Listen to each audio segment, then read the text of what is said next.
going on, guys? Today we're going to check out the song Happy by Pharrell Williams. This song has two main grooves. The first one covers most of the song, the intro, the verses, and the choruses. And then there's a second groove, which happens on the bridge section. And that is mostly like a percussion, hand clapping part that will work on figuring out how to orchestrate on the drum set. If you'd like to follow along with this and see the notation, I have a gig chart, which is available on my website at thetop40drummer.com. And as well, I'll be uploading it to my Patreon at the end of the week. So the very beginning of the song starts with 4 hits, just 4 quarter notes, just 1, 2, 3, 4. And just like Treasure and other songs we've worked on in the past, the rest of the band is playing those hits with you. So when you're counting off the song, you want to make sure everyone's ready to go, give 4 clicks, and then you'll play the 4 hits. After that measure, we start right off on verse 1, and this is the main groove that we're going to be playing through the entire song, except for the bridge sections. So this groove starts out with just quarter notes on the hi-hat, but we're going to open the hi-hat on beat 3.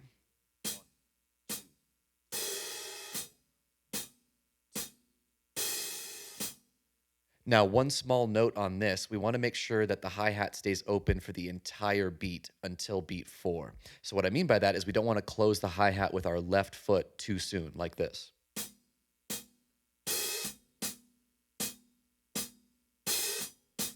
Let it ring out for the full quarter note until beat 4 when you hit it with your hand.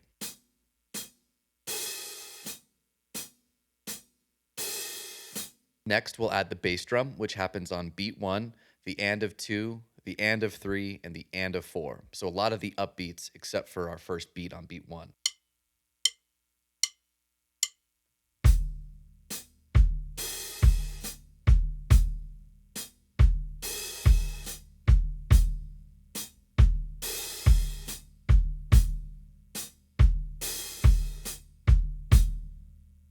The last thing we need to add to this is our snare drum on 2 and 4. So 1.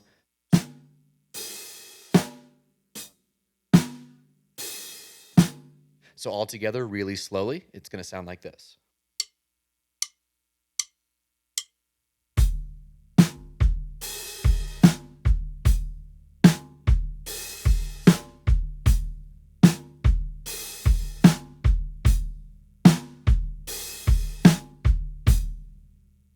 So this is what that groove sounds like at tempo with the recording. It might seem crazy what I'm about to say.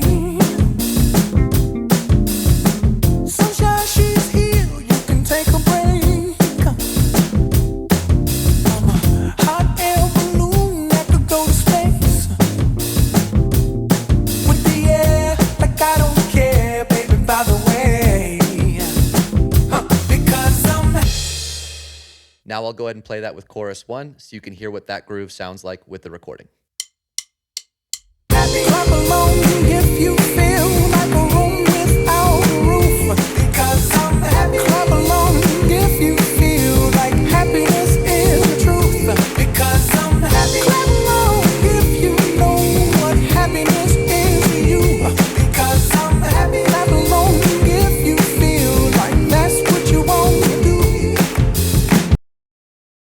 As I mentioned before, that's the majority of the song. And because of that, a lot of people overlook the bridge section and the second groove we're about to get into. After watching some of the live performances, as well as checking out the recording, the 3 main parts that are happening on the bridge are claps, kind of a hand drum conga part, and then a floor tom bass drum kind of part happening in there. So the clap part has a rhythm of 1 and 2 and 3 and 4 and 1 and 2 and 3. And 4 and. Now I'm going to put that sound over on the hi-hat. Now when I play these on the hi-hat, I'm going to do a sticking of right, right, right, right, left, left, and 2 and right, left, left. Now the reason for that is we're going to need our right hand accessible for some of the other percussion parts, so try to get that locked into your muscle memory. 1 and 2 and 3 and 4 and 1 and 2 and 3 and 4 and. Now the next part we're going to add is the bass drum. And the bass drum happens on beat 1, the and of 2, and the and of 3. So similar to like the main groove, but we just don't have that 4th kick this time. So that all together is going to sound like this.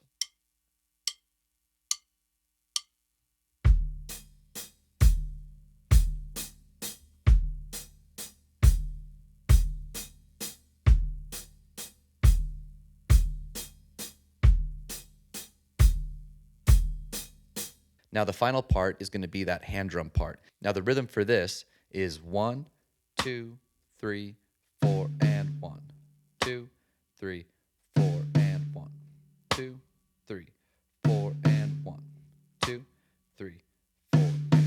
All right, now we have to put it all together really slowly.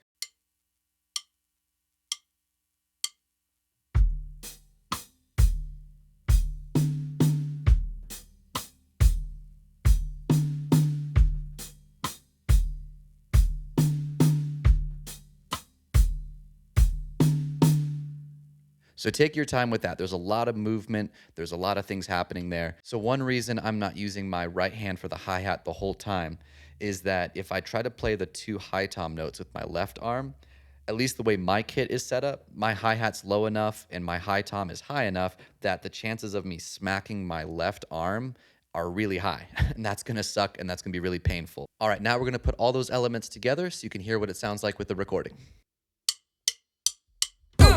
Bring me down, can't none bring me down. The love is too high. Bring me down, can't none bring me down. I said, bring me down, can't none bring me down. The love is too high. Bring me down, can't none bring me down. I said, because I'm. After that in the song, we go back to a chorus, we play the bridge one more time, and then we do like a double chorus on the way out. So to end the song, at the end of the final chorus, they end on a short upbeat on the and of 4. So like 1, 2, and 3, and 4, and. So those are the two grooves you need for the song. It's not super complicated, but the challenges are the tempo, some of the movement on the bridge, getting that clean hi-hat lasting for the entire beat 3 on the main groove, all those types of things. It's not a difficult song to play, but it's difficult to play well and to play cleanly. Finally, for some practice notes, this song is at 160 BPM, so it's pretty quick. So I would start super slowly, make sure that all the parts are lined up, everything's really clean and accurate, and then I would gradually speed up your metronome while you're practicing, and I would try to actually get up to like 170 or 175. That way you're really comfortable at 160 and you're not at the limits of your ability. Another thing you can consider is since these choruses at the end are so long, you might try moving the right hand over to the ride cymbal instead. And so you could play it like this.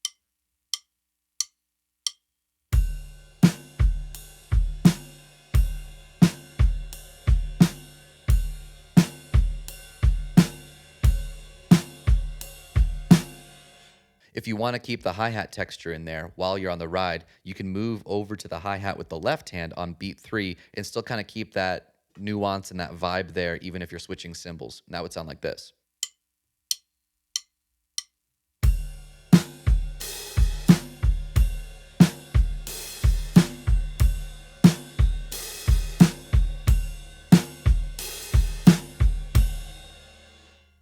These are just options. That one's a little bit more advanced, a little bit more movement going on, but it can be fun and it can be something that adds a little bit of variation to the song. A final note for the bridge sections, since it's so complicated and there's a lot of coordination and syncopation going on, if you can't pull that off live, or maybe the kit isn't set up the way you would like it to, whatever reason, if you're not feeling comfortable playing that part, one thing that you can do is, since it's a breakdown, is you can just play quarter notes on the bass drum. That will sound great because that's going to bring the energy down. You're leaving the main groove and doing a breakdown there. And then if you're comfortable with that, another option would be to add those claps on the hi-hat.